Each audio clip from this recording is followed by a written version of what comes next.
आज अगर वॉर हो तो हम कितने दिन में खत्म कर देंगे? आज वॉर हो तो कितने दिन में खत्म करेंगे? पाकिस्तान से देखो, आज अगर लड़ाई होगी तो कन्वेंशनल वॉर नहीं होगी। कन्वेंशनल वॉर नहीं होगी क्योंकि कन्वेंशनल वॉर के दिन अब लगभग खत्म हो गए हैं, और लड़ाई होगी भी तो बहुत लिमिटेड एरिया वॉर होगी। जैसे कारगिल की लड़ाई थी। कारगिल की लड़ाई हुई तो वो 1971 वॉर की तरह ईस्टर्न फ्रंट, वेस्टर्न फ्रंट, हमारी पूरी नेवी जो है अपने ईस्टर्न और वेस्टर्न कोस्ट के ऊपर एक्टिव हो रखी है, एयरफोर्स चल रही है, उस तरीके का नहीं होगा। अगर इस समय जंग हुई, it's not going to be conventional, it is going to be fought in information space. It is going to be a war of information. It is going to be fought in the cyber space. It is going to be a very limited war if actually it comes to that.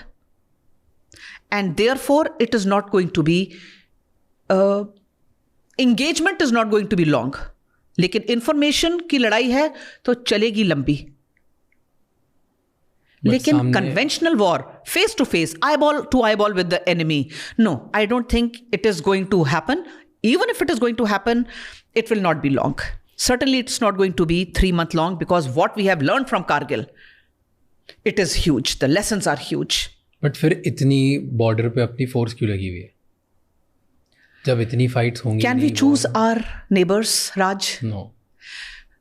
हमारे neighbour का क्या history है?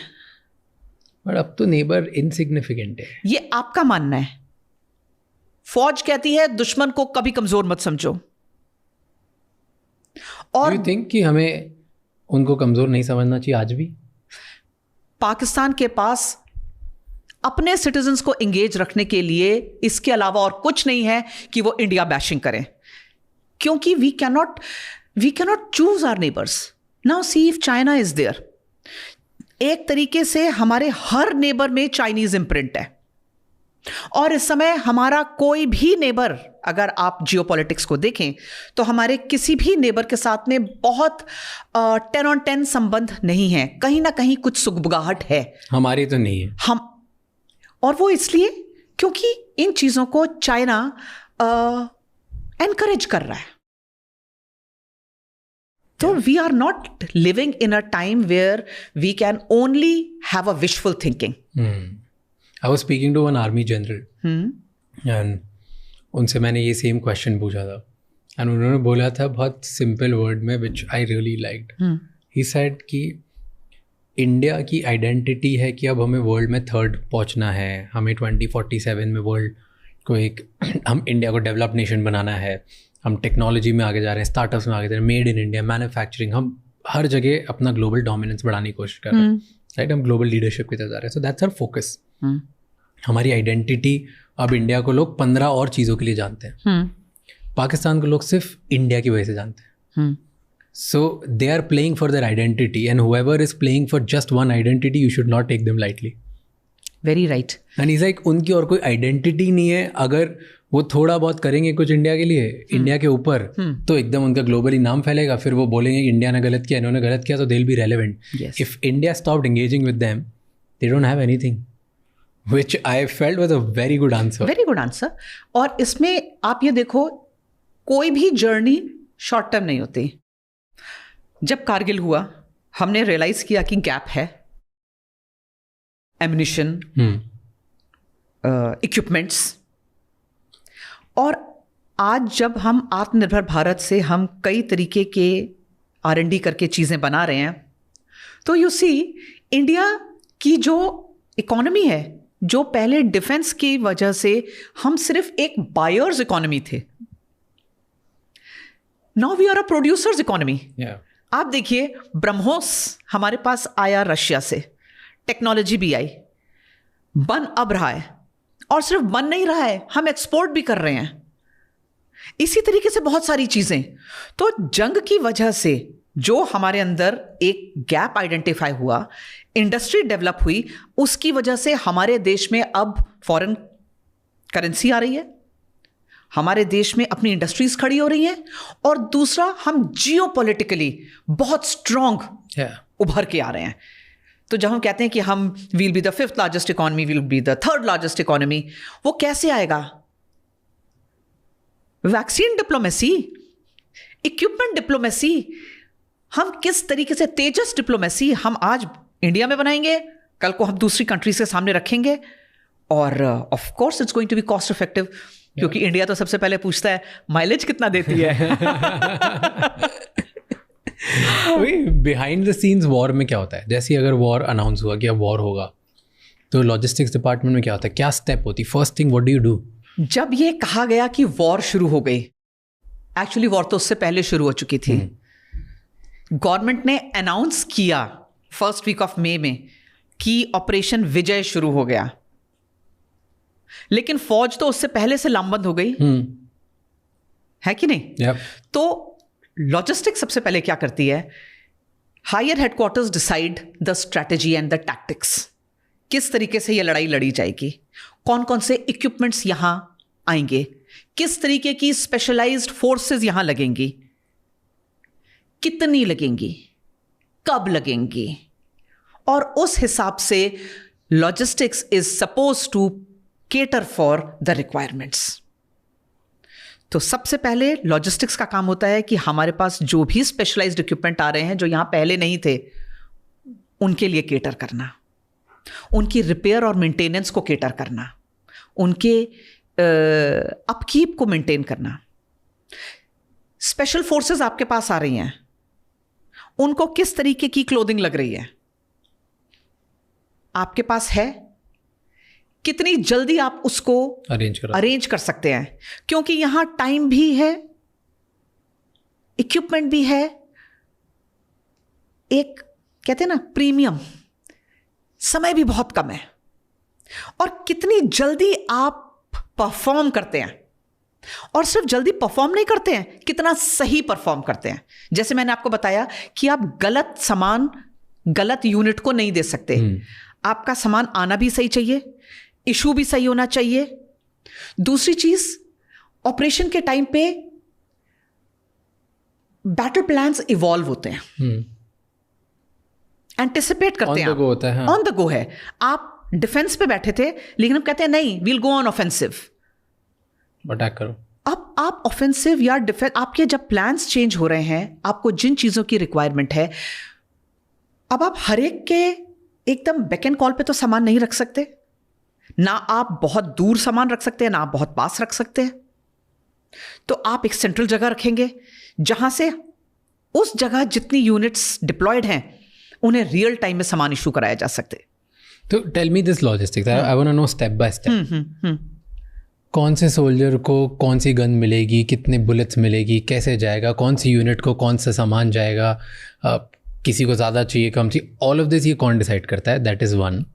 Second is, अब जब soldier front line पे लड़ रहा है, राइट, तो वहाँ पर आप जस्ट उनके पीछे तो रख नहीं सकते हो, तो कितनी दूर होता है वहाँ से सोल्जर जो फ्रंट लाइन पे लड़ रहा है वहाँ तक, उनको रिफ्यूल या जो रीलोड होता है वो कैसे पहुँचता है बार बार, और बुलेट्स कैसे पहुँच, like how all of this works?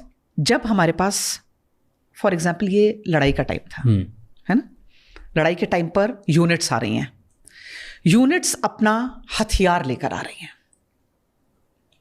हथियार ला रही हैं, and they are bringing their first line ammunition. मतलब उस हथियार को चलाने के लिए उनको शुरुआत में कितना एम्यूनिशन चाहिए वो लेकर आ रही है, बुलेट्स जो भी चाहिए होती है वो लेकर आते हैं, वो लेकर आ रही हैं। कितनी लेके आते हैं वो उसका एक फॉर्मूला डिसाइड होता है, एक फॉर्मूला डिसाइड होता है। इस फॉर्मूला के हिसाब से हर यूनिट को first line ammunition, second line ammunition, उसका वॉर इक्विपमेंट पे कितना रखा जाएगा, इस सब का एक फॉर्मूला होता है। तो शुरुआत के लिए वो अपना लेकर आती हैं, लेकिन उनको रिप्लेनिश करना है, किस फॉर्मूले से रिप्लेनिश करना है, this is all calculated by logistics. ठीक है, सो ये पूरा एक फॉर्मूला के साथ होता है, क्योंकि आप ऑन द गो नहीं कर सकते हैं। आपके पास एक रेजिमेंट नहीं है, आपके पास लाखों की संख्या में सोल्जर्स हैं। आपके पास कुछ ऐसी रेजिमेंट्स हैं जो वेव अपॉन वेव के अटैक्स लेके आगे जा रही हैं, कुछ यूनिट्स ऐसी हैं जो वेट कर रही हैं होल्डिंग में कि ये रेजिमेंट आगे बढ़ेगी, एरिया को होल्ड करेगी, then the second regiment will go up. So every regiment has a different mandate and a different mission. आप मिशन के हिसाब से इशू नहीं कर सकते। आप इशू कर सकते हैं कि उस हथियार के ऊपर कितना ऑथराइजेशन है। और लड़ाई के समय now here you are calculating कितना डेली वेस्टेज हो रहा है। वेस्टेज माने एक्सपेंडिचर। वेस्टेज हम एक टर्म यूज करते हैं, वेस्टेज माने इस्तेमाल, एक्सपेंडिचर ऑफ दैट मनी का एक्सपेंडिचर नहीं, बुलेट्स का expenditure, right? How many expanded bullets expanded कहते हैं। 1000 जा रही है, 5000 जा रही है, जो भी हो रहा है। अब ये चीज लेने के लिए units are not going to come to the base depot. Exactly. ठीक है, तो हम अपने स्टेजिंग एरियाज के ऊपर हम आगे आगे करके लॉजिस्टिक पॉइंट्स बनाते हैं। Logistic points are like mini depots, आगे आगे जाकर। अब आप जब लॉजिस्टिक एरिया में सामान रखते हैं, उसमें सब तरीके का सामान है। उसमें राशन है, उसमें ईएमई का सामान भी है जिसने रिपेयर करना है, उसमें ऑर्डिनेंस का सामान भी है। So now this logistic point is like all encompassing. इसमें हर तरीके का सामान है, थोड़ा थोड़ा सब कुछ है, और उसको रिप्लेनिश कर रहे हैं हम पीछे से। अब आप ये सोचो, इमेजिन इन योर माइंड, जो सिपाही जंग लड़ रहा है वो सामान लेने के लिए तो नीचे नहीं आएगा। वो तब तक तो दुश्मन आके उसकी जगह कैप्चर कर लेगा कि भाई ये तो नीचे सामान लेने गए हैं। I mean it is hilarious सोचने के लिए भी, funny, it will be very funny. तो सामान आगे तक जाएगा कैसे? तो इसके लिए एक फौज में एक रेजिमेंट होती है जिसको कहते हैं पायनियर रेजिमेंट। और दूसरा होता है एएससी के साथ में म्यूल्स माने खच्चर।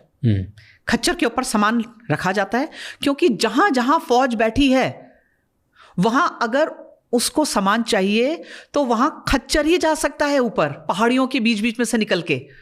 और उनके साथ में ये पायनियर के जो पोर्टर्स हैं वो चलते हैं और सामान पहुंचाते हैं। तो एक बंदा 10-12 खच्चर लेके निकल जाता है। हाँ, एक अकेला कभी नहीं भेजा जाता है, क्योंकि अकेला तो कुछ भी नहीं है फौज में, है ना? तो एक डेट के साथ में आगे भेज रहे हैं। अब इधर एक बहुत इंटरेस्टिंग स्टोरी है।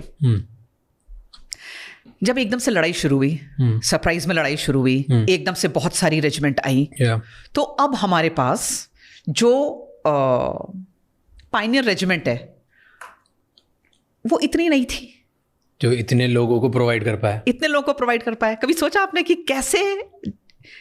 कैसे आगे तक सामान जाएगा? लिमिटेड पोर्टर्स हैं, लिमिटेड म्यूल्स हैं। How are we going to equip, maintain उस फाइटिंग फोर्स को जो आईबॉल टू आईबॉल आगे बैठा है? तो इंडियन आर्मी ने लेह में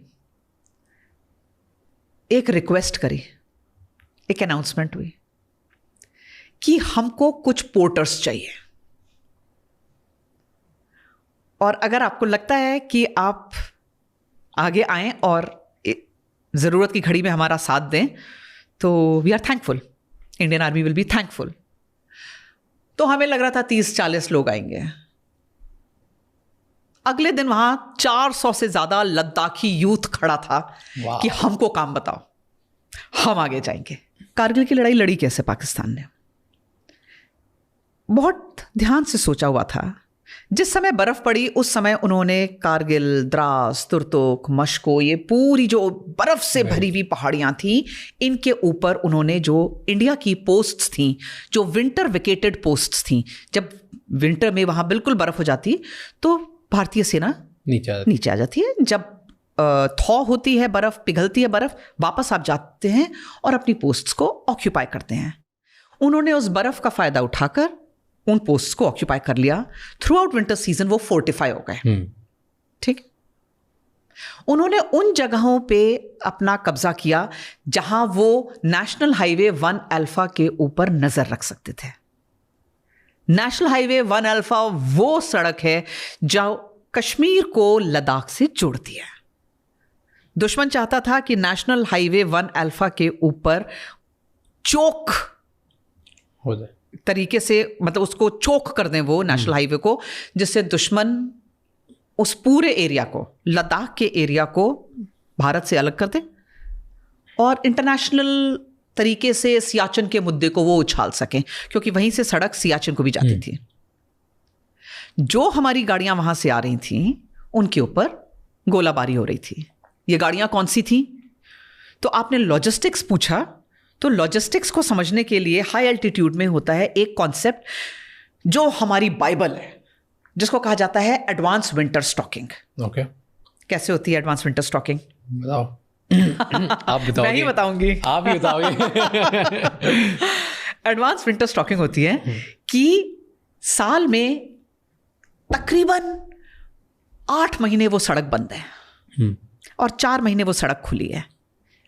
जब वो सड़क खुली है तभी उसके ऊपर गाड़ियां चल सकती हैं। तो जब सर्दियां होती हैं और सब तरफ बर्फ पड़ी हुई है, ये टाइम पर लॉजिस्टिक इंस्टॉलेशंस अपनी रिक्वायरमेंट्स को कैलकुलेट करते हैं। कितना हमें फौज को मेंटेन करने के लिए चाहिए, कितना हमें अपना रिजर्व चाहिए, कितना स्पेयर चाहिए, कितना आर्मी हेडक्वार्टर रिजर्व चाहिए, कितना वॉर रिजर्व चाहिए, जो हम उसी समय निकालेंगे जब हमें जैसे जैसे जरूरत पड़ेगी। तो हम पूरा कैलकुलेट करते हैं। सर्दियों भर हम वो सामान इस्तेमाल करते हैं जो हमारे डिपो में है और अपनी डिमांड्स को नीचे बेस डिपोज में और आर्मी हेडक्वार्टर में भेजते हैं। सर्दियों भर इसकी प्रोडक्शन, इसकी रिक्वायरमेंट, इसके ऊपर काम चलता है देश भर में। और जब सड़क खुलती है तो हजारों की संख्या में ये ट्रक्स आते हैं और नेशनल हाईवे 1 अल्फा एक सर्पेंटाइन रूट की तरह ट्रक्स लेकर आते हैं और हमारे डिपोज के अंदर सामान भरते हैं। तो कारगिल की लड़ाई जब मई के महीने में शुरू हुई, जोजिला पास खुला, हमारे ट्रक सामान से लदे हुए आने लगे और दुश्मन ने नेशनल हाईवे चोक कर दिया। अब इधर हाई एल्टी जो हमारा एरिया था, जो हमारे लॉजिस्टिक बेसिस थे, इनके अंदर सामान खत्म हो रहा है क्योंकि हमने जितना केटर मंथ के हिसाब से हमने केटर किया है, डिपेंडेंसी के हिसाब से हमने केटर किया है, तो हमारा सामान कम होते जा रहा है। We are waiting for it to be replenished और दुश्मन नजर लगा के बैठा है। फिर आया कैसे? ये रिक्वायरमेंट हमको तब समझ में आई कि इंफ्रास्ट्रक्चर को डाइवर्सिफाई करना कितना जरूरी है। एक नेशनल हाईवे और उसी के ऊपर दुश्मन ने आपको चोक कर दिया। अब आप सारी चीजें तो बाय एयर ला नहीं सकते। सामान आपका पठानकोट स्टेशन तक आ रहा है ट्रेन से, पूरे देश से ट्रेन्स में सामान आ रहा है और वहां से ट्रक्स से ये सामान ऊपर पहुंच रहा है। सो आफ्टर कारगिल, जो कारगिल रिव्यू कमेटी जो बनी, उन्होंने कहा कि we have to cater for alternate infrastructural routes. तब आप देखिए अटल टनल आई है। अब अटल टनल से दुश्मन के गोले बरसे हमें कोई फर्क नहीं, क्योंकि ये सामान पूरा अंदर का अंदर Manali route and we are going to fortify our army. लेकिन उस समय ऐसा नहीं था। तो दुश्मन ने हमारी जो एडवांस विंटर स्टॉकिंग थी उसको पूरा स्टडी किया हुआ था। मतलब you have to give full marks to Pakistan for a well planned attack. और तब जो वो कहते हैं कि ये मुजाहिदीन थे जो लड़ाई लड़ रहे थे, जी नहीं, they were the regular Northern Light Infantry that was fighting there. लेकिन वो कहते हैं ना कि फौज में एक सेइंग है, there is a maxim that goes, more you sweat in peace less you bleed in war. आप पीस एरिया में, लोग बोलते हैं जब जंग नहीं होती तो फौज करती क्या है? जब जंग नहीं छिड़ती है तो फौज जंग की तैयारी कर रही होती है, क्योंकि हिंदुस्तान इस बिजनेस में नहीं है कि हम दूसरे देशों में जाकर लड़ाई करें। हम डिफेंड करेंगे अपने बॉर्डर्स को। यही इंडियन आर्मी का मैंडेट है, हम अपने बॉर्डर्स को डिफेंड करेंगे। तुम आओगे अपनी मर्जी से, लेकिन जाओगे उस समय और उस हालत में जो हम तुम्हारे लिए चूज करेंगे। I am so proud I was part of this battle from the time that first shell landed on our soil until the time we kicked out last Pakistani, dead or alive. I was there. I have seen वो पहला गोला जब हमारे ammunition dump में आके गिरा था कारगिल में, और कारगिल का डंप धुएं में उड़ा था। I was there. I have seen the losses. और जब ये जंग लड़ी गई और जब ये जंग हमने जीती,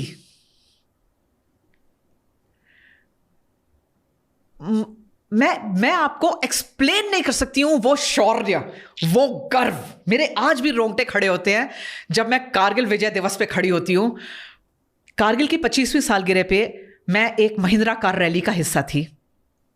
इंसिडेंटली मैं और मेरे हस्बैंड, हम इंडियन आर्मी के ओनली कारगिल कपल हैं जो दोनों हस्बैंड वाइफ इस जंग का हिस्सा थे। और मैं और एक कदम आगे जाऊंगी, हमारी एक फैमिली है जो एक कारगिल फैमिली है, क्योंकि एक बच्चे के साथ मैं प्रेग्नेंट थी और एक मेरे साथ था। मैंने अपने कमांडिंग ऑफिसर से सिर्फ एक रिक्वेस्ट करी थी कि सर मुझे सिर्फ आप इतनी परमिशन दीजिए कि मैं अपने बच्चे को अपने साथ डिपो में ला सकूं। नहीं तो इंडियन आर्मी की कोई ये कवायद नहीं है कि आप अपने बच्चे को दफ्तर लेकर आएं। लेकिन आपने मूवीज में भी देखा होगा कि जब जंग छिड़ती है तो सब तरफ अंधेरा कर देते हैं, स्पेशली जैसे ही सनडाउन होता है, जिससे कि दुश्मन का अगर कोई जहाज आए, कोई एयरक्राफ्ट, फाइटर एयरक्राफ्ट आए तो उसे पता ना चले, तो वो नुकसान ना पहुंचाए। क्योंकि लॉजिस्टिक इंस्टॉलेशन हर एक के लिए एक बड़ा प्राइम टारगेट है। इंडियन आर्मी ने जब पाकिस्तान के मंटो ढालों के ऊपर हमारे फाइटर जेट्स ने जब बॉम्ब्स गिराए, लेजर गाइडेड प्रेसिशन बॉम्ब्स हमारे मिराज 2000s ने गिराए, दुश्मन की कमर उस दिन टूट गई। लेकिन हमें यह नहीं चाहिए था कि हमारे लॉजिस्टिक इंस्टॉलेशंस को कुछ हो। तो उसकी सेफ्टी, सिक्योरिटी, और पूरे कारगिल में उस समय लेह में, कारगिल में उस पूरी जगह इलेक्ट्रिसिटी नहीं थी, जनरेटर से लाइट आती थी। आज तो बहुत बदल गया। आज तो वो लेह है ही नहीं जो मैं अभी गई हूं 25वीं सालगिरह पे। वो लेह है ही नहीं जो लेह उस समय था। तो मैंने रिक्वेस्ट करी कि अंधेरे में ये छोटा 2-2.5 साल का बच्चा कहाँ रखूंगी मैं इसको, क्योंकि इसका फादर जो है वो द्रास में लड़ाई लड़ रहे हैं, इसकी माँ यहाँ लड़ाई लड़ रही है, मुझे सिर्फ इतनी परमिशन दीजिए। तो वो कहते हैं ना कि मुश्किल वक्त फौजी सख्त। तो मेरे कमांडिंग अफसर ने मुझे परमिशन दी। मैं बेटे को दफ्तर लेकर आई। आप इमेजिन करो, यूनिट का बीच में एक ओपन एरिया है जिसमें हमने पूरा सामान लेआउट किया हुआ है। यूनिट्स आई हैं जो अपना सामान किटअप हो रही हैं। कोई जैसलमेर से आ रही है, कोई नॉर्थ ईस्ट से आ रही है रेजिमेंट, कोई पूरे इंडिया से आ रही है रेजिमेंट्स। कारगिल अपने लेह के एयरफील्ड में लैंड कर रही है, हमारी यूनिट में आ रही है, where we are kitting them up. और मेरा बेटा जो है वो उस पूरे सामान के बीच में दौड़ रहा है, छोटा सा है ना, और वो जवानों से बात कर रहा है, भैया आप लड़ाई में जा रहे हैं। छोटा सा बच्चा, हाँ, तोतली भाषा में, भैया आप लड़ाई में जा रहे हो। और मैं देख रही हूं कि कोई जवान उसके सिर पे यूं हाथ रख रहे हैं, कोई उसको यूं चिपटा रहा है अपने आप से, कोई उसकी गाल सहला रहा है। And actually if you think of it in a larger term, Raj, वो बहुत सिंबॉलिक मोमेंट है। वो शायद उस बच्चे के माध्यम से जो अपने बच्चे घर पे है उनको बाय बोल रहे हैं कि पता नहीं जो मैं प्यार इसको कर रहा हूं वो शायद मैं अपने बच्चे को प्यार कर रहा हूं। जो आज मैं इसके सिर पे हाथ रखकर आशीर्वाद दे रहा हूं वो शायद मैं अपने बच्चे को आखिरी समय में देता। सो थैंकफुल, वो आशीर्वाद उसे फल रहे हैं। तो ये बहुत हैवी मोमेंट्स है। जंग हम सिर्फ तब देखते हैं जब लड़ाई हो रही है। आप सोचो, मैं अपने डिपो में बैठ के, जंग छिड़ रही है, 527 जवान हमारे मार्टियर हुए। मार्टियर को आप लाएंगे कैसे फ्रंट एरिया से? कैसे लाएंगे आप, बताओ मुझे? कॉफिन में लाएंगे? वो कॉफिन कौन बनाएगा? वो कॉफिन का सामान कौन इशू करेगा? Logistics. That I was doing. वो मोमेंट कि आप वो प्लाईवुड, वो नेल्स, वो चीजें आप इशू कर रहे हैं कि हमारे यूनिट के कारपेंटर वो कॉफिन बनाएं जो कॉफिन आगे जाए। एक टाइम पे हुक्म आया कि किसी भी टाइम पर 50 कॉफिन रेडी रखिए, क्योंकि एकदम से रिक्वायरमेंट्स आ रही हैं, कॉफिन रेडी रखिए। मेरे जवानों ने कहा, मेरे कारपेंटर्स की टीम मेरे पास आई और बोलती है कि मैडम हम पहले से कॉफिन बना के नहीं रखेंगे, हम अपने भाइयों के लिए ये चीज उनको ये नहीं सोच सकते कि वो मरेंगे, वो उनकी जान चली जाएगी, तो जितनी जितनी रिक्वायरमेंट आएगी मैडम हम उतने उतने बनाएंगे और लेट नहीं करेंगे। मतलब जब बोलोगे उसके आधे घंटे में कॉफिन रेडी होगा, लेकिन बनाएंगे तभी जब रिक्वायरमेंट आएगी। तो आप देखो, जो जहां है वो वहीं से अपनी पूरी एनर्जी, अरे कोई जीत सकता है ऐसी इंडियन आर्मी से? क्या वो जूनियर लीडरशिप थी, जब ऑफिसर कहता है 24-25 साल का वो ऑफिसर कहता है मेरे पीछे आओ, क्या वो पेपटॉक्स रही होंगी लास्ट मिनट में, क्या जोश उन्होंने दिलाया होगा अपने जवानों को कि श्योर फेस ऑफ डेथ पे वो जवान बढ़े जा रहे हैं आगे। ये है जज्बा इंडियन आर्मी का। इसके आगे पाकिस्तान तो क्या, दुनिया की कोई फौज आ जाए। बट हम हमारा सामान कैसे लेके आए जब उन्होंने चोक कर दिया था पाकिस्तानियों ने? अच्छा, ये सामान जो है वो हमारा एक तो बाय एयर आना शुरू हुआ। हाँ। बाय एयर आने के लिए सामान जो है वो बहुत लिमिट में सामान आ रहा है, ठीक है। उसके बाद एक सामान हमारा हम बनिहाल टनल की तरफ से लेकर आ रहे थे। Again they were the routes which were very, जो हमें इतनी स्पीड से सामान नहीं आ पाएगा। बहुत इंपॉर्टेंट था हमारे लिए कि हमारी आर्मी आगे बढ़कर नेशनल हाईवे के उन एरियाज को क्लियर करे, and that is why there was immediate requirement to get the mountains और the peaks of Tololing cleared. तो तोलोलिंग की पहाड़ी, टाइगर हिल की पहाड़ी, ये वो पहाड़ियां थी जब जोजिला पास से सामान आता है, वो हमारा सबसे बड़ा रूट था। तो ये जो लड़ाइयां लड़ी गई, ये उस नेशनल हाईवे के उस पॉइंट को क्लियर करने के लिए थी। और जब तोलोलिंग की लड़ाई हुई, एक के बाद एक कई वेव्स ऑफ अटैक गए। रिसेंटली जब मैं वहां थी, आप कारगिल का जब वॉर मेमोरियल देखेंगे तो उसके नीचे ऐसे 120 गन्स का आर्क लगा था, 120 आर्टिलरी गन्स। इमेजिन 120 गन्स, और यहां से सारी गन्स पाउंड कर रही हैं। कहते हैं टाइगर हिल की वो पहाड़ी काली पड़ गई थी। इन्फेंट्री के जवान आगे बढ़ते जा रहे हैं और आर्टिलरी की गन्स बहुत पहले रुक जाती हैं, लेकिन यहां पे ऑफिसर्स जो आगे जूनियर लीडरशिप बढ़ रही है, वो नीचे गन लोकेशन को, आपको पता है क्या क्या इंफॉर्मेशन दे रहे हैं कि आप मेरी लोकेशन, मैं जो आपको लोकेशन दे रहा हूं अपनी, इस लोकेशन पे फायर करो, फायर ऑन माई हेड, मेरे सिर पे फायर करो, क्योंकि मैं दुश्मन के इतना नजदीक हूं कि मैं मरा कोई बात नहीं, दुश्मन मर जाए, दुश्मन मरना चाहिए। और हमारी आर्टिलरी गन्स ने वैसे फायर किया कि there was not even a single blue on blue. मतलब हमारे अपने जवान, हमारी अपनी आर्मी को नुकसान नहीं हुआ, दुश्मन नेस्तनाबूद हुआ। तो ये जो हमारे लॉजिस्टिक्स रूट था, जो ये हमारी आर्टरी थी, इसको क्लियर जब हुआ तो हमारे पास सामान आने लगा। एंड आफ्टर दैट ताश के पत्तों की तरह, क्योंकि लड़ाई ही पूरी उस लॉजिस्टिक एक्सेस की थी। अगर लॉजिस्टिक एक्सेस उनके हाथ में रहता तो हम ये जीत नहीं सकते थे। बट आते कैसे हैं वेपन्स? क्योंकि इनको तो बहुत गार्ड करना होता होगा। अगर पूरे इंडिया से कहीं ना कहीं से आ रहे हैं, what is a protocol to protect weapons? कैसे आते हैं? Okay. इनके आसपास क्या होता है? क्योंकि इतनी बुलेट्स, इतनी गन्स, इतनी ग्रेनेड्स, पता नहीं क्या क्या आते होंगे। बहुत फ्रेजाइल, कोई भी मिसयूज़ कर सकता है। बीच में अटैक होके थोड़ा सा निकल गए, आसपास हमारी कंट्री के अंदर ही डकैती होती है, चोरी होती है, पता नहीं कितनी चीज़ें होती है। How do you guard this? देखिए, जब सामान आता है तो ऐसा नहीं होता कि अकेला एक ट्रक आ रहा है, एक पूरी कॉन्वॉय चलती है। और जब क्या क्या होता है सिक्योरिटी प्रोटोकॉल उस कॉन्वॉय में? ओके, अब जब आप, सबसे पहले तो एक officer is responsible to bring that convoy, ठीक है। उसी से ही इसका एक लेवल रेज हो जाता है कि आपने उसको बिना किसी ऑफिसर सुपरविजन के नहीं छोड़ा है। मैं आपको जंग की बात नहीं बता रही हूँ, मैं आपको और उससे एक दूसरा इंसिडेंट बता रही हूँ। ये तब की बात है जब मैं ऑपरेशन राइनो में थी। नॉर्थ ईस्ट के जंगलों में जितने भी ऑपरेशंस इंडियन आर्मी चलाती है, एक बड़ा अम्ब्रेला ऑपरेशन उसको कहते हैं, operation rhino.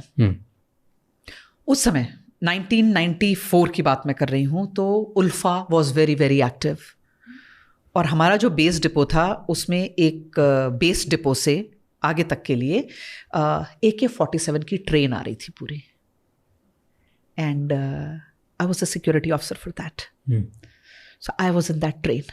So you can imagine, अब आप आ रहे हैं टेररिस्ट इन्फेस्टेड एरिया के अंदर एक ट्रेन फुल ऑफ AK-47s लेकर, जो एक बहुत प्राइम टारगेट है। तो अब वो पूरा जो रास्ता है, इंफॉर्मेशन, आप सारे वक्त आप कनेक्ट में हैं, आप कांटेक्ट में हैं, आपके साथ पूरे आर्म्ड गार्ड्स चल रहे हैं, और साथ ही साथ वो जो पूरा एरिया है वो कॉर्डन्ड है। उस पूरे रास्ते पे फौज लगी है, स्पेशली जहां से आप ब्रह्मपुत्रा क्रॉस करते हैं और आप असम के अंदर एंटर करते हैं। वो पूरा एरिया जो है heavily guarded by own security forces, police.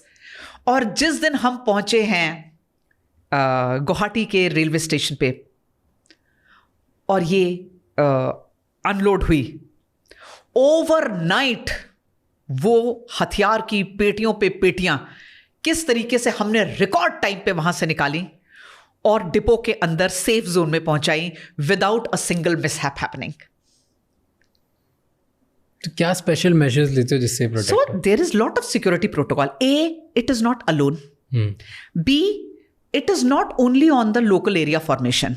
ये आर्मी हेडक्वार्टर और ये हायर हेडक्वार्टर्स एक बहुत बड़ी व्हाट यू कॉल इट, एक बड़ी चेन ऑफ कमांड है, क्योंकि ये एक बहुत बड़ा मूवमेंट है। हथियार, गोला बारूद मूव करना एक बहुत बड़ा मूवमेंट है, और हम ये कभी भी श्योर नहीं हो सकते हैं कि इंटरनल स्पाई नेटवर्क किस तरीके से काम कर रहा है दुश्मन का। Exactly. कौन है हमारे अंदर। ये इंपॉर्टेंस है लॉजिस्टिक्स की, कि हम उस सामान को इतना गार्ड कर रहे हैं, लेकिन हो सकता है हमारे अंदर से ही कोई स्पाई हो सकता है ना। yeah. हमें क्या पता कौन उनका इन्फॉर्मर है। सो एक तो स्टैगर्ड टाइम के साथ चलता है, there is not a routine that is followed. अब आप मान लीजिए, और ये मैं आपको रियल लाइफ एग्जांपल बता रही हूं, जहां से कॉन्वॉय आ रहा था तकरीबन 90 गाड़ियों का, जो हर तरीके के हथियार, गोला, it was only ammunition, 90 trucks, 90 trucks, prime target for enemy. हाँ, इसको खत्म किया तो इंडियन आर्मी का पहले ही आप एक एम्यूनिशन डंप उड़ा चुके हैं। उसके बाद जो ये रिप्लेनिशमेंट आ रही है, अब रिप्लेनिशमेंट जो है वो इतना भी टाइम आपके पास नहीं है कि आप पूरा पहले डिपो में लाएं और वहां से इशू करें। दूसरी चीज, अगर दुश्मन ने आर्टिलरी फायर किया और आपका एक ट्रक उड़ गया, तो ऐसा नहीं होना चाहिए कि एक तरीके का पूरा गोला बारूद उड़ गया। तो आप एक ट्रक में मिक्स्ड सामान रखते हैं। ओके, हर ट्रक में मिक्स्ड होता है, मिक्स्ड सामान है, कि ऐसा नहीं हो कि अरे AK-47 का सारा एम्यूनिशन उड़ गया, अब ये इक्विपमेंट आउट ऑफ एक्शन हो गया। नो, तो मिक्स्ड होता है, सब मिक्स्ड है। दूसरा, एक और हम इंटरनली खुद को भी सैबोटेज कर सकते हैं।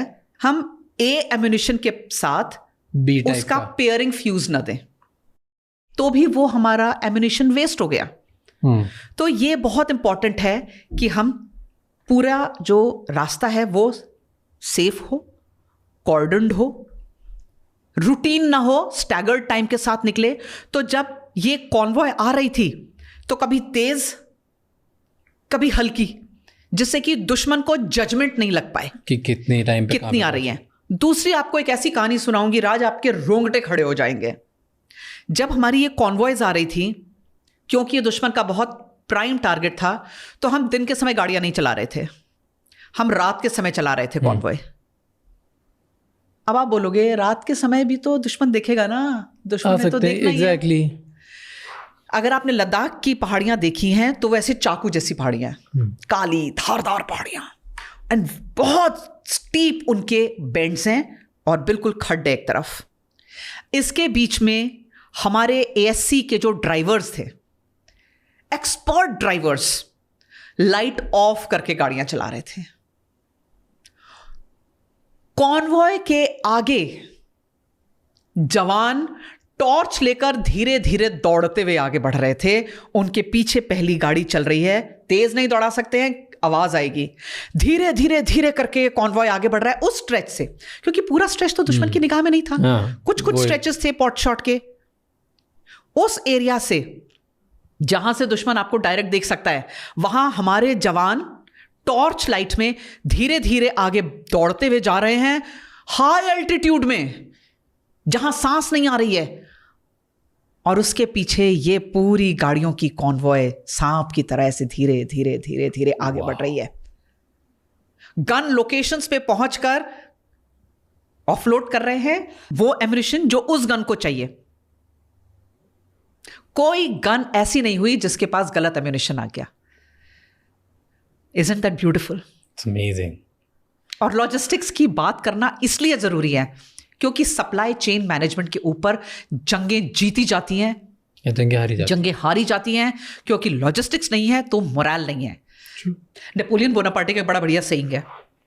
सो नेपोलियन बोनापार्ट कहते हैं किसी भी फौज को जीतने के लिए 3 फैक्टर्स चाहिए। पहला होना चाहिए size of the army. Numerical advantage है ना, कितनी बड़ी सेना है, न्यूमेरिकल एडवांटेज। जितनी बड़ी सेना है आप जीत सकते हैं। दूसरा फैक्टर है स्टेट ऑफ आर्ट इक्विपमेंट। जिस फौज के पास जितना स्टेट ऑफ आर्ट इक्विपमेंट होगा उसको उतनी टेक्नोलॉजिकली वो एडवांटेज है। True. But the third factor जो पहले दोनों को ओवरराइड करता है वो है मोरल ऑफ दैट आर्मी। अगर फौज का मोरल हाई है तो चाहे वो छोटी हो फौज, चाहे उसके पास इक्विपमेंट्स कम हो, वो फौज हमेशा जीतती है। जिसका एक बहुत एग्जाम्पल है बढ़िया, Vietnam. Closer home Shivaji, Chhatrapati Shivaji के जो गोरिल्ला वॉरफेयर थे, औरंगजेब की फौज को उन्होंने किस तरीके से हराया।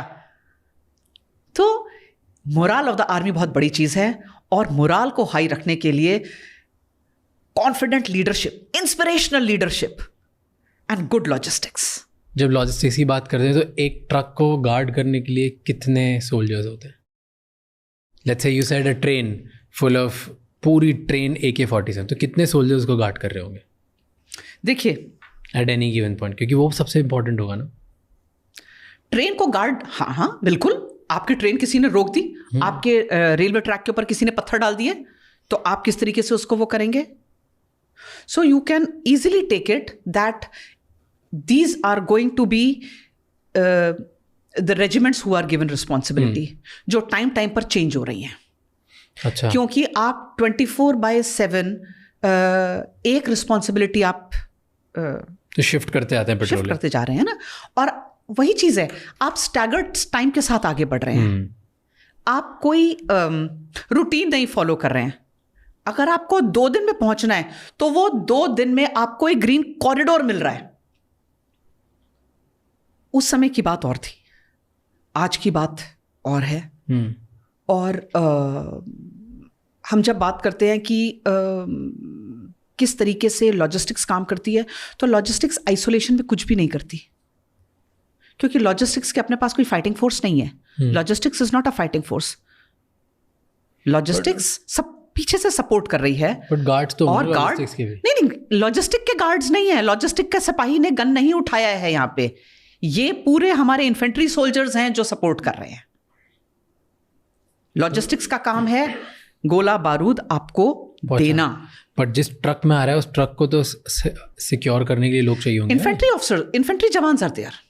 कितने होते होंगे? 90 ट्रक्स का एक कॉन्वॉय आ रहा है। तो आप देखिए, अगर एक रेजिमेंट को रिस्पॉन्सिबिलिटी मिली है, एक रेजिमेंट में मोटा मोटा 900 सोल्जर्स हैं, ठीक है। पूरी रेजिमेंट तो नहीं लगेगी, पूरी रेजिमेंट नहीं लगेगी। 100 एक होंगे इसमें? 100 एक होंगे। जितना बड़ा कॉन्वॉय है उतनी आपकी सिक्योरिटी चलेगी, आगे भी पीछे भी, दोनों तरफ। और ऑफिसर हमेशा सबसे पीछे चलता है। कॉन्वॉय में ऑफिसर हमेशा सबसे पीछे चलेगा। ये वो गाड़ी लेकर ऐसे आगे आगे भी आएगा, कभी आगे चलेगा, बीच बीच में चेक करता हुआ निकलेगा सबका। इट इज़ वेरी इंपॉर्टेंट उस ऑफिसर का रोल, क्योंकि उसको पूरी कॉन्वॉय को सही सलामत आगे लेकर आना है। मेरे को एक क्यूरियोसिटी वाला क्वेश्चन था, मैंने कहीं पढ़ा था, हाई एल्टीट्यूड पे जवानों को, सोल्जर्स को चॉकलेट्स देते हैं। यस, ताकि वो डिप्रेस ना रहे। नहीं। What is that? डिप्रेशन का बात नहीं है। So chocolates are going to give them instant energy, क्योंकि हाई एल्टीट्यूड में क्या होता है, आपकी भूख मर जाती है, आप खा नहीं पाते। प्याज देखा है आपने? हाई एल्टीट्यूड में प्याज पत्थर की तरह, क्योंकि उसके अंदर जितना वाटर कंटेंट है वो सब बर्फ बन गया। आप गाजर नहीं काट सकते, आप मटर नहीं छील सकते, क्योंकि जितना वाटर कंटेंट है वो सब बर्फ बन गया है। तो आप पहले सब्जी को गर्म पानी में डालेंगे, उसके बाद आप उसको कट करेंगे। तो अब आप ये सोचो, हाई एल्टीट्यूड में जो राशन होती है, that is dry fruits, chocolates, there is dehydrated ration, egg powder. Egg का पाउडर होता है जिससे कि ऑमलेट बनाया जा सके, क्योंकि अंडा तो आ नहीं सकता, तो अब किस तरीके से अंडा खाएंगे? तो there is lot of dehydrated ration. तो हमारी DRDO वगैरह बहुत इसके ऊपर R&D करती है कि किस तरह से, किस तरीके से हो। तो ये काम ASC का है। किसी भी सूरत में जवानों को वो खाना मिलना चाहिए कि वो कम खाएं, लेकिन उनके अंदर एनर्जी रहे। तो जो बंकर्स बने हुए हैं, वो बंकर्स की जो वॉल्स हैं, वो चॉकलेट के डब्बे हैं, वो ड्राई फ्रूट्स के डब्बे हैं। लेकिन नहीं खा सकते आप, क्योंकि आपके मुंह के अंदर, आपकी आंखों में, आपके कान के अंदर, आपके बॉडी के अंदर पूरा केरोसिन है, क्योंकि सिर्फ केरोसिन आपको जिंदा रख रहा है। वहां जिस तरीके से स्टोव जल रहा है और आप उसमें हाथ गर्म कर रहे हैं, वो आपको जिंदा रख रहा है। सारा खाना आपको एयर ड्रॉप होके आ रहा है, खासकर ग्लेशियर में। किस तरीके से ASC के जवान हर पोस्ट के ऊपर, स्किड बोर्ड्स के ऊपर सामान लगाकर उसको नीचे ड्रॉप कर रहे हैं, उनके ऊपर अलग कलर के पैराशूट्स लगा रहे हैं, और उधर पोस्ट पे इन्फेंट्री का जवान खड़ा है जो देख रहा है कि ये कहां गिर रहा है। अच्छा, और इंटरेस्टिंग चीज बताओ, चिट्ठियां भी ऐसी आती हैं, चिट्ठियां भी एयर ड्रॉप होके आती हैं। और एक चीज बताऊं, अगर किसी को हैपो हो गया, that is high altitude pulmonary disorder, यानी आपके शरीर के अंदर, आपके लंग्स के अंदर पानी भरने लगा, instant death in matter of hours, कुछ ही घंटों में डेथ है। और ये हैपो कहते हैं इसको, high altitude pulmonary oedema, sorry HAPO, high altitude pulmonary oedema. ये आपको हाई एल्टीट्यूड में जिसको रेस्क्यू करना है, वो भी सिर्फ चॉपर से हो सकेगा। और अगर मौसम पैक हो गया तो कोई ऑप्शन नहीं, तो हो सकता है वो जवान वहीं अपना दम तोड़ दे। यूजुअली हाई एल्टीट्यूड में और वॉर के सीन में, राइट, एक गोल्डन आवर रूल होता है, राइट? हाँ, कि जब बहुत ही ब्रूटली कोई इंजर हो जाए, तो उस इंजरी के बाद गोल्डन आवर होता है कि 60 मिनट्स के अंदर अंदर किसी ना किसी तरह इनको मेडिकल का सपोर्ट पहुंच जाए बहुत ही जल्दी। तो उसमें बहुत इंपॉर्टेंट होता है, राइट? तो how do you make sure कि वो उसी घंटे में किसी तरह उधर ब्लड पहुंच जाए, या उनको लेके आ जाओ, या लाइक इसमें भी logistics you guys do something? इसकी अलग टीम होती है? इसकी अलग टीम है, क्योंकि logistics is not medical services. अब दो तरीके से है। एक तो ये कि जवान को, अपने किसी भी भारतीय सेना की बात करेंगे हम पाकिस्तानियों की बात नहीं करेंगे, सॉरी बॉस, जिन्होंने अपने शहीद जवान, जिनकी मॉर्टल रिमेन्स पड़े हैं और पाकिस्तान ने एक्सेप्ट करने से मना कर दिया, उस पाकिस्तान की हम बात नहीं करेंगे। हम इंडियन आर्मी की बात करेंगे, जिसने उस दुश्मन सिपाही को भी सल्यूट किया और उसको एक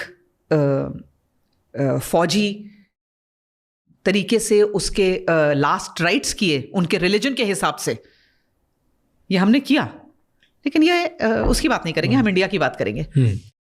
अगर हमारा कोई जवान घायल हो जाए और अगर उसको नीचे रेस्क्यू किया जा सकता है, उसको नीचे लाया जा सकता है, तो जवान जो है वो उसको, जो एबल बॉडीड जवान है, वो उसको लेकर नीचे तक आ रहे हैं। मान लीजिए किसी को गोली लग गई, मान लीजिए किसी का पैर माइन पे आ गया, अगर वो चल सकता है, लेकिन अगर वो एक लाइफ एंड डेथ सिचुएशन है, तो उस टाइम पर इंडियन एयरफोर्स के जो हेलीकॉप्टर्स थे, खासकर जंग के टाइम पे, उन्होंने ये रेस्क्यू का काम किया। जो हमारे ये मेडिकल सर्विसेज इमीडिएटली पहुंचाने के लिए, इसको इंडियन एयरफोर्स का एक बहुत बड़ा रोल था उस समय। हमारे बहुत जवानों की जान इसलिए बची क्योंकि इंडियन एयरफोर्स ने ऑपरेशन सफ़ेद सागर के अंडर ये जो रेस्क्यू मिशंस शुरू किए और हमारे जवानों को वहाँ से निकाल के लेकर आए।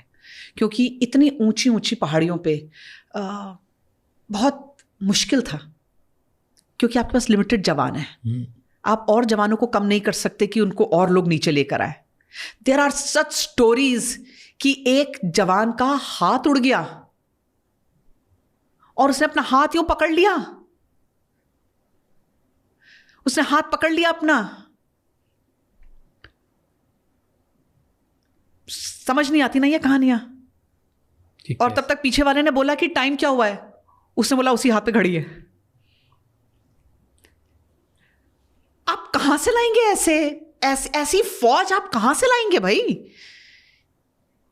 ये इंडियन आर्मी है। एक दूसरी चीज बताती हूं आपको। इंडियन एयरफोर्स आई ऑपरेशन सफेद सागर, नाम दिया कारगिल की लड़ाई में। एयरफोर्स आई मई 25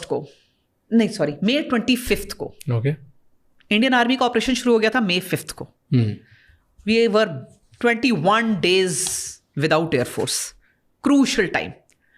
और जब इंडियन एयरफोर्स आई भी तो कहा गया कि आप LOC क्रॉस नहीं करेंगे। तो अब आप ये सोचो कि यहां से फाइटर जेट आ रहा है, आसमान में तो कोई LOC नहीं लगी, LOC पे जाके 90 डिग्री कैसे टर्न करेंगे? एयरफोर्स को कहा गया आपने LOC क्रॉस नहीं करनी है, आप अपने साइड पे ही गोले गिराइए, क्योंकि दुश्मन अपनी ही साइड पे है। एंड दुश्मन is sitting bang on LOC। आप कुछ भी करेंगे, आप LOC क्रॉस करेंगे। तो इंडियन गवर्नमेंट शायद इंटरनेशनल अरीना में पाकिस्तान को वो हेड्स अप नहीं देना चाहते थे एक फुल ब्लोन वॉर का। तो एयरफोर्स ने तरीका निकाला कि हम LOC के पैरेलल फ्लाई करेंगे। ठीक है। तो जैसे ही कहा गया कि मई 25 को आप ये ऑपरेशन का हिस्सा बनिए, मई 26 को फ्लाइट लेफ्टिनेंट नचिकेता एक मिग उड़ा रहे थे। उन्होंने दुश्मन के पोस्ट पे एक रॉकेट ड्रॉप किया, जो रैरिफाइड एयर की वजह से निशाने पे नहीं गिरा।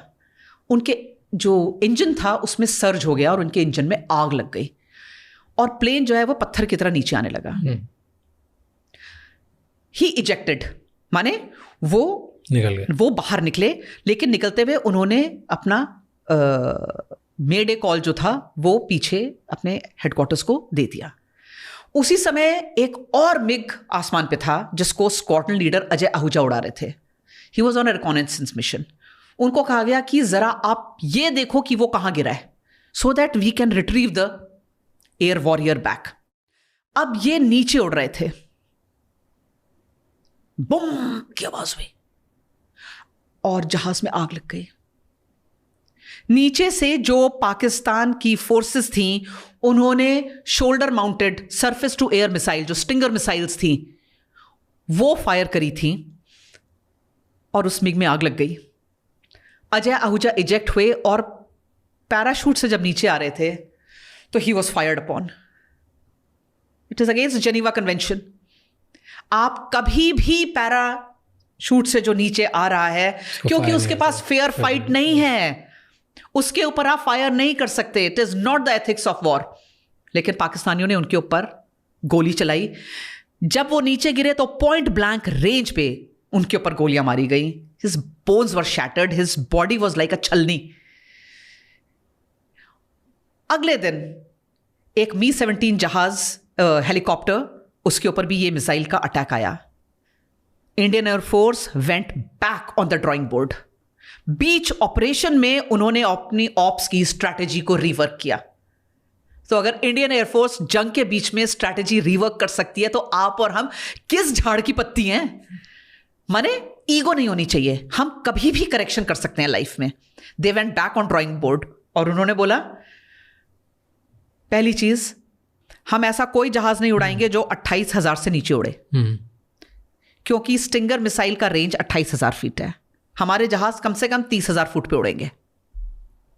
दूसरी चीज, अब क्योंकि मिग इज नॉट सक्सेसफुल, क्योंकि उसके रॉकेट्स जो हैं वो रेरिफाइड एयर की वजह से अपने टारगेट पे नहीं गिर रहे हैं, we brought in Mirage 2000 which were equipped with laser guided precision bombs. उसके बाद क्या हुआ वो दुनिया ने देखा।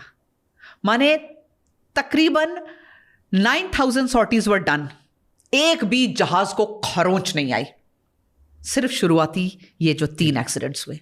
Strategy change. अभी आपने नया देखा DRDO के जो नया वेपन अभी आया है? कौन सा वाला?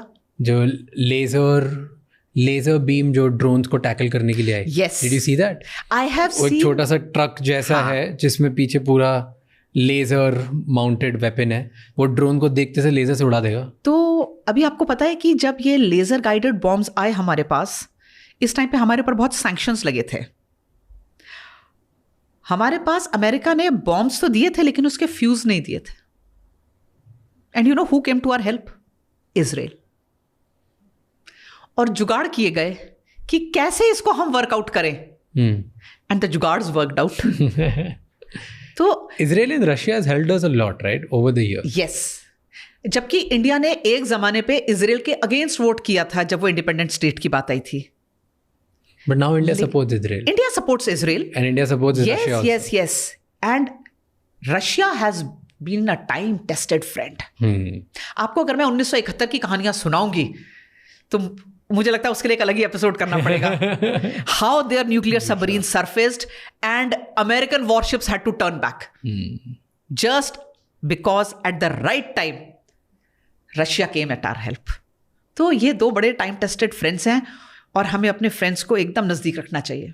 या व्हाट इज़ वन थिंग जो वॉर के बारे में हम सिविलियंस को कभी नहीं पता चलेगा, या कौन सी ऐसी चीज़ें जो हम मूवीज़ में देख के एक्सपीरियंस नहीं कर सकते, and something that you can see in the war, क्योंकि आप वहाँ पे रह चुके हो। Because I was reading about it that you can read about war, आप देख सकते हो उसके बारे में, पढ़ सकते हो, आप कहानियाँ सुन सकते हो, पर जो वहाँ पे होता है ना, that person can smell the war. वहाँ का बारूद, वहाँ का खौफ, वहाँ का जुनून, वहाँ की एंगर, वहाँ का ब्लड, वहाँ का like guns, powder, everything that you guys can smell. और वो बहुत ज़्यादा या तो जुनून क्रिएट करने वाला, कॉन्फिडेंस क्रिएट करने वाला एक्सपीरियंस होता है, बहुत ट्रॉमेटिक एक्सपीरियंस होता है। Right, so that's one thing. ऐसे कौन सी और चीज़ें जो हमको कभी पता नहीं चलेगी, we can never experience through movies और थ्रू स्टोरीज और थ्रू। कभी आपने खून स्मेल किया है? नहीं।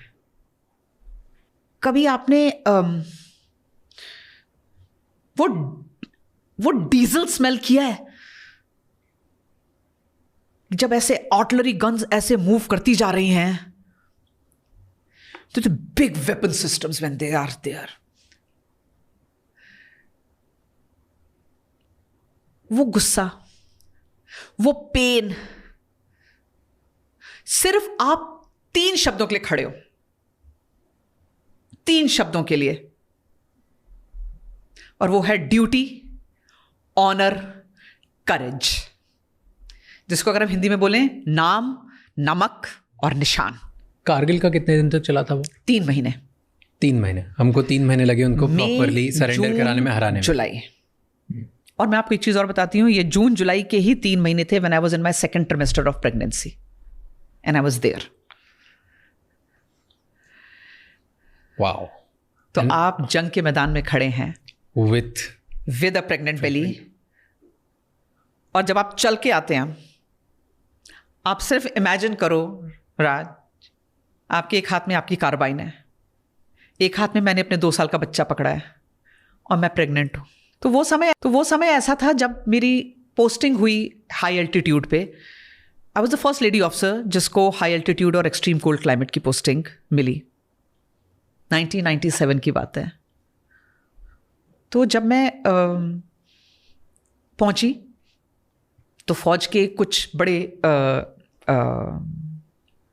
प्रैक्टिसेस होती हैं कि आप पहुंचे हैं, आप कमांडिंग ऑफिसर के ऑफिस में जाते हैं और आप सल्यूट करके आप रिपोर्ट हुए हैं, so you are meeting the CEO for the first time. My commanding officer did not meet me the whole day. मुझे अभी भी याद है, बर्फ पड़ रही थी बाहर, अंधेरा हो रखा था. मैं सुबह 8 बजे ऑफिस पहुंची हूँ, जो ऑफिस का टाइम था, और शाम के 6 बज गए. मैं अपने कमांडिंग ऑफिसर के दफ्तर के बाहर बैठी हुई थी. उन्होंने मुझे अंदर नहीं बुलाया. क्यों? शाम को जब घर जाने की बात होने लगी और फिर से मैसेज गया कि मैडम हैं जो बाहर बैठी हैं, इससे उनको बुलाओ.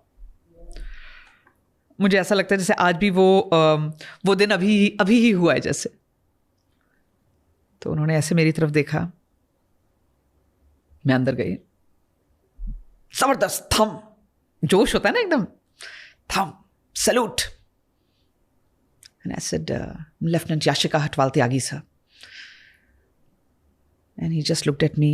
उन्होंने ऐसे चश्मे नीचे किए.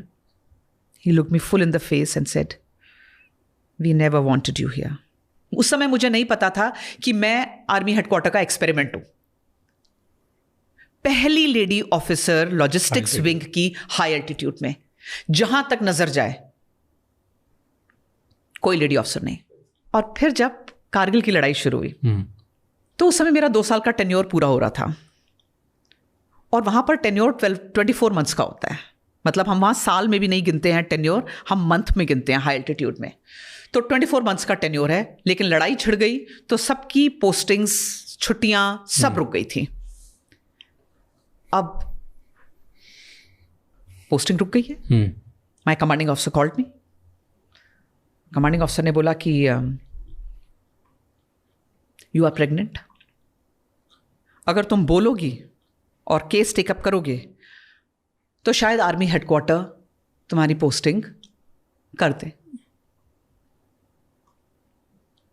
लेकिन मैं चाहूंगा कि तुम यहीं रहो. और आपको पता है, हाई एल्टीट्यूड की प्रेगनेंसी मजाक नहीं है. हाई एल्टीट्यूड की प्रेगनेंसी में इतने चैलेंजेस हैं कि हर मिनट आपका या तो बच्चा अबॉर्ट हो सकता है या आपका बच्चा स्पेशल बेबी हो सकता है, क्योंकि वहां ऑक्सीजन नहीं है. अगर आपकी नॉर्मल प्रेगनेंसी है तो भी चलते हुए आपको कई बार ब्रेथलेसनेस होती है. और वहां तो आप ये मानो जैसे कोविड टाइम पे आपने देखा था कि लोगों को सांस नहीं आ रही है, वहां आम दिन में भी वैसा ही रहता है. प्लेन्स में कहते हैं कि आप आयरन रिच डाइट खाइए, खजूर खाइए, पालक खाइए. हाई एल्टीट्यूड में कहते हैं कि आप ये कुछ मत खाइए, क्योंकि उसको पचाने के लिए, उस बॉडी को उसे प्रोसेस करने के लिए आपको ऑक्सीजन चाहिए to convert it into haemoglobin. और वहां है नहीं. तो या तो आप बच्चे को सेल्फ अबॉर्ट कर देंगे या आपका बच्चा मानसिक तौर पे बीमार पैदा होगा. 7 दिन बिना घर गए, बिना कपड़े बदले वहीं खड़ी थी यूनिट के अंदर. जहाज पे जहाज भर के आ रहे थे फौजी यूनिट्स को लेकर देश के हर कोने से. लेह के एयरफील्ड पे लैंड कर रहे थे. वहां से सीधे वो हमारी यूनिट में आ रहे थे, जहां हम उनको हथियार, गोला बारूद, स्पेशल क्लोथिंग, गाड़ियों की बैटरीज, मतलब जो सामान चाहिए सब दे. We were ready. और आप ये सोचिए लॉजिस्टिक्स का काम कितना इंटरेस्टिंग है. आपके पास मान लीजिए आ रही है राजपुताना राइफल, ठीक है. इमेजिन करिए क्या लोग होते हैं वो 6-6 फीट ऊंचे, और आपने गलती से सामान निकाला है गोरखा रेजिमेंट के लिए, जिनके 5 नंबर साइज के जूते हैं. तो आपने जूते तो इशू कर दिए, स्पेशल क्लोथिंग तो इशू कर दी, लेकिन वो उनके काम की नहीं है. फिट ही नहीं है. तो दुश्मन से वो बाद में लड़ेंगे, पहले मौसम उन्हें मार देगा. ट्रू. तो हर इंसान को सही चीज इशू करना, हर हथियार को सही एम्यूनिशन देना. अब बड़ी बड़ी गन्स होती हैं, उनका एम्यूनिशन होता है और उनका फ्यूज होता है, ठीक है. दोनों चीज सही होनी चाहिए. गलत एम्यूनिशन को गलत फ्यूज दे दिया तो उसके पास वो एम्यूनिशन रखा है लेकिन वो उसे यूज नहीं कर पा रहा। उस टाइम पे तो टेक्नोलॉजी भी नहीं होगी, सब हाथ से करना होता होगा। यस, सब कुछ हाथ से इशू हो रहा है। मतलब मुझे अभी भी याद है वो अकाउंट कार्ड्स जिस पे हम इशू करते थे, एक लाल लाइन लग गई उन अकाउंट कार्ड्स पे और उसके नीचे लग गया वॉर अकाउंटिंग। अब जंग के तौर पे सामान इशू हो रहा है।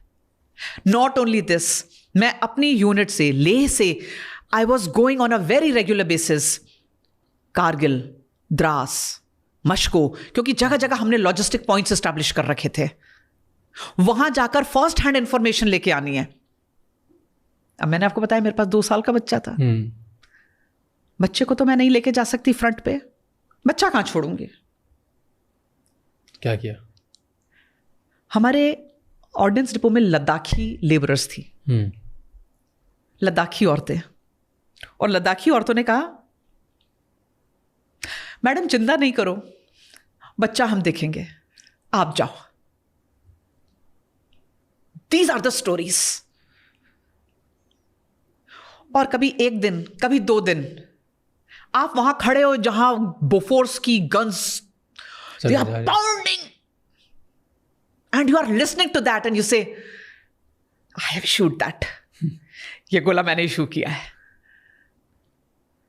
तो काम सही हुआ तो लॉजिस्टिक्स को कोई याद नहीं करता, लेकिन अगर गलती हो गई तो लॉजिस्टिक्स ही सामने। वो कहते हैं ना कि फौजी तब तक लड़ाई लड़ सकता है जब तक उसके बंदूक में गोली है और उसके पेट में रोटी है। Here's my last question to you. Yes, bring it on. आपने किसी टेररिस्ट से एनकाउंटर किया है अप क्लोज? मैंने वो गोलियां दी हैं जिससे टेररिस्ट मारे गए हैं। That we know now. That was my role as an ordnance That's officer. the most important role. Yes. तो जो जहां है जंग में उसका रोल वही है और हर एक का रोल मैटर करता है।